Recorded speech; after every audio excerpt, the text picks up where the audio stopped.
This is More Sports Saturday with Mike Martin on Star 102.5.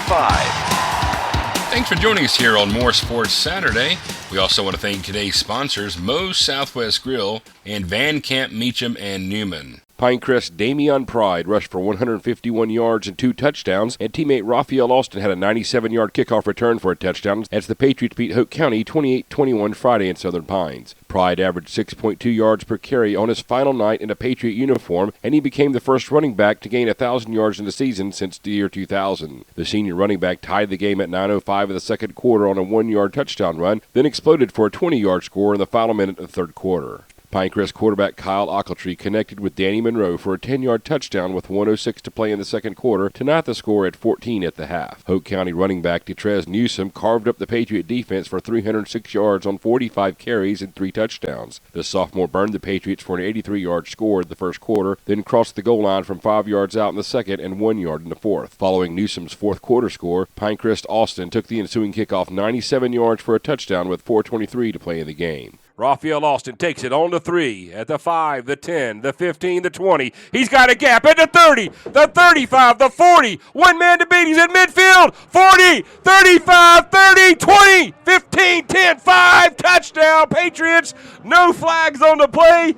Oh, my goodness, what a play by Raphael Austin, 97-yard kickoff return. The Patriot defense held the Bucks on their final drive to put the exclamation point on the season. The win ended a Pinecrest 4-game losing streak and was the team's first conference victory of the season. Around the Southeastern 4A Conference Friday, Richmond Senior defeated Scotland County 31-21 for the conference title, and Purnell Sweat upset Lumberton 22-17. The Raiders, Pirates, and Scots advance to the state playoffs next week, and the Rams could get a wild card invitation. Pinecrest is not eligible for the state playoffs because of an on-field fight earlier in the season. The Patriots finished the season 7-4 overall, 1-4 in conference. In Cameron, Union Pines closes its football season on a 7-game skid, falling 51-6 to Douglas Byrd. The Vikings are 2-9 overall, 0-6 in the Cape Fear Valley 3A Conference. In Robbins, Chatham Central beat Northmore 38-12. The Mustangs are 1-10 overall, 1-6 in the Yadkin Valley 1A. In junior varsity action, Pinecrest beat Hoke County 19-14 on Thursday. Also on the gridiron, congratulations to the Sandhills Patriots varsity team for winning back-to-back Piedmont Youth Football League Super Bowls by beating Richmond County 8-0 last weekend in Charlotte. In cross-country, the Pinecrest boys and girls teams are running in the state 4A meet at Beeson Park in Kernersville this weekend. The Patriot boys finished third in the 4A East region last weekend at Wendell Park in Wake County. Southview won the meet just ahead of West Johnston. Senior Landon Sherwood led the Patriots with a 20th overall finish. Also qualifying for the state meets were William Pruitt, Connor Kelly, Beckett Killiam, Tyler Clark, Matthew Harmony, and Jacob Troutman. Sophomore Jenny Cunningham's 8th place finish was the top performance for the Lady Patriots, who finished second to West Johnston in the 4A East region. Teammates Malloy Manning, Alexa Zellner, Sarah Presley, Hayden Rudd, Kara Zellner, and Catania Lemelin also qualified for the state meet. The top 4 teams from each region qualified for the state competition. On the pitch, Pinecrest advanced to the second round of the state 4A East Region Soccer Tournament with a 4-0 home victory over Garner on Tuesday. Dane Nelson had 2 goals, and teammates Jimmy Casey and Chris Sanders also rattled the net as Pinecrest improved to 16-5-2 on the season. Last weekend, the Patriots won the Southeastern 4A Conference Tournament with a 2-0 win over Hoke County. Nelson and Gray Anderson had goals for the Patriots, while goalie Mitchell Dodson recorded his 10th shutout of the season.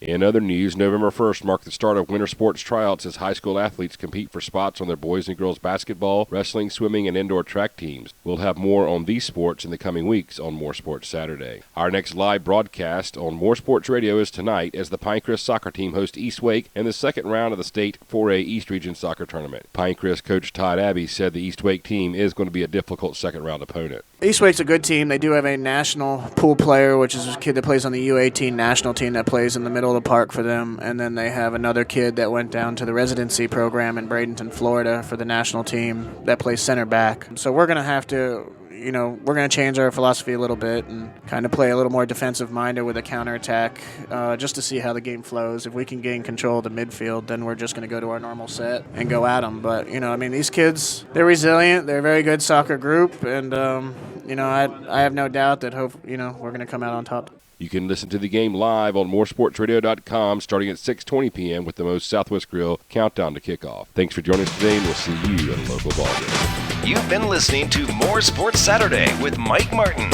on Star 102.5. Visit the More Sports Podcast archives at star1025fm.com.